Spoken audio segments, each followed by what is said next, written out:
This person wants to know about fighting illness, that the warlike victim-perpetrator mentality is something that human beings are exploring. And even in our own bodies, we have special cells that fight off invaders. Can you give us a more positive way to look at what is happening as we go through an illness other than fighting it off? Yes, if you actually pay attention to the mechanisms inside your body, you will understand that your body doesn't fight off invaders. It incorporates them and absorbs them and transforms them. It allows them to pass on, so to speak, to a different state that is no longer harmful to the body. So you need a deeper understanding of the mechanisms that are actually going on in your body so that you don't look at it as a war or a fighting situation, because that's not what's happening. It's a vibrational shift to a different state of being. It's not a fight. And so therefore, with regard to illness, more acceptance of why the illness is there will allow it to transform more quickly by understanding the lessons that it is there to teach you based on your belief systems. So some people have dreams where they're communicating with the illness and it's fraught with tension and desperation to survive type thing. And then others have sort of a loving communication with another consciousness. Yes, there you go. The different ways you can relate to the idea of the consciousness of the illness itself and the purpose that it may serve to teach you more about your belief systems and who you really are and what you're capable of doing. So it's not about fighting, it's about relating, it's about communication, it's about understanding and letting it pass on into a different state once you have learned the lesson, once you have absorbed the meaning.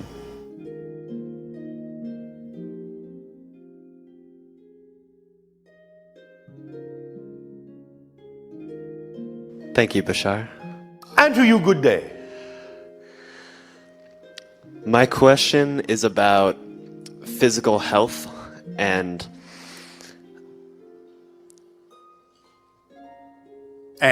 I'll say it like this. I know myself to not be the physical body or the physical world ultimately in my essence. And yet, despite the fact that I feel like my vibration and my sense of well-being is higher than it's ever been, yes. I notice that I continue to manifest chronic illness within my body on my skin. All right. And therefore, since, as you say, you know that you're operating on a higher vibration, the first assumption would be, how does this experience serve me? Because it must be serving me for a positive reason, even though I may not be aware of what that is, because it must be the result of me operating on a higher vibration, which means by operating on a higher vibration, I must be able to handle whatever it is this experience has to teach me. So what are you learning from having this experience? How is it serving you to have this experience? What are you getting out of beneficially having this experience? Or what do you believe you might need to have this experience for? If you can answer any of those, you will be starting on the path to understanding why you may be manifesting this, because it can't be a contradiction to your vibration. It has to be the result of your vibration for a positive reason. Yes? Right. And there are many amazing lessons that I've learned from having the skin catalyst. It's taken me down the most metaphysical, beautiful path of deepening in my self-realization. All right, so that can be one reason why you manifested this, yes? Certainly. Now, here's another question. Do you believe that there might be another way in which you can learn the same lessons without necessarily needing to manifest it this way or prompt yourself with this particular experience? Yes. And in your imagination, what might another way be that you would be willing to learn the same lessons without doing it this way? Well, I feel like the path that this catalyst has taken me on is so firmly rooted in terms of my desire to explore my self-realization on deeper levels. Yes. And so I feel like at this point, even if the skin catalyst were to leave, I would continue down the same. I understand that fundamentally, but I am asking you, in what other ways do you believe you would be able to give yourself the impetus to do so? if you didn't have that particular signal anymore? What signal would get you to continue to explore those things?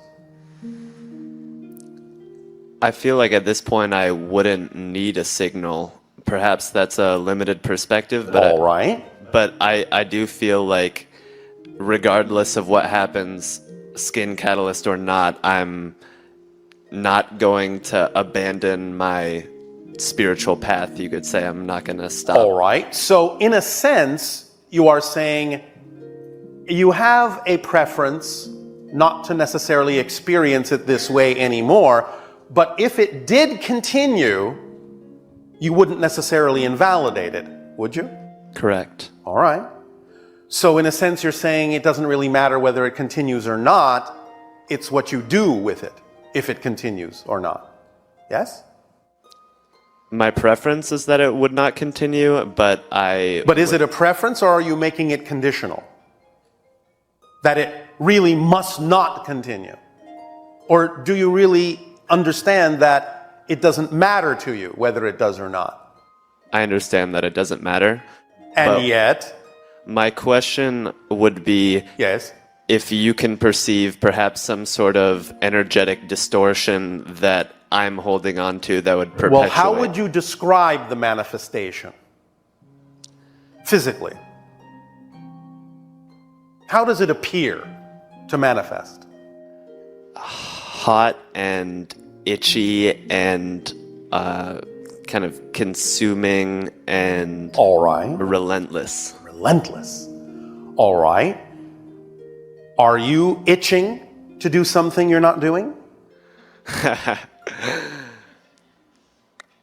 There's been an itching to create more, which I've begun to honor more in, sharing my experiences and my wisdom and my. But is there an aspect of it that you're holding back?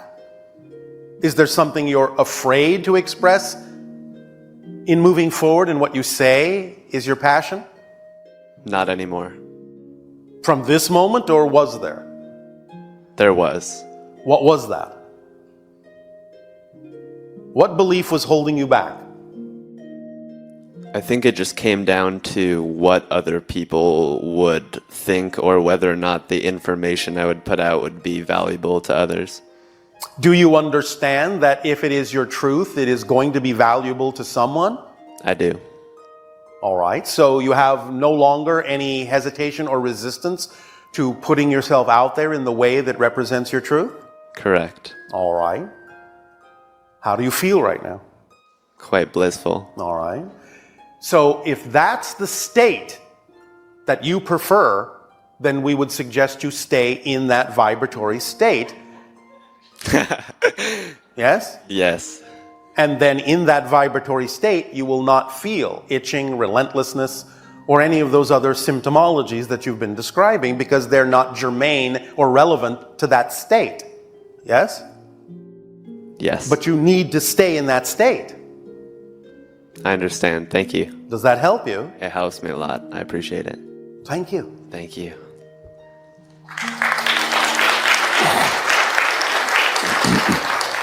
All of you, please realize every single state is distinct and discrete, and the slightest difference in definition is a completely different state with completely different experiences that go along with it.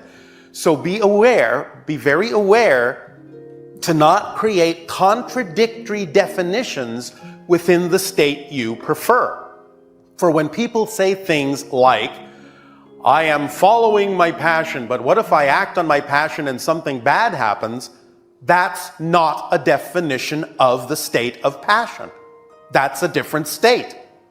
So watch how you formulate the way in which you define your state, because usually that determines exactly how you will experience your life, because even what may appear to be the smallest difference in definition can make the most profound difference in your experience of life.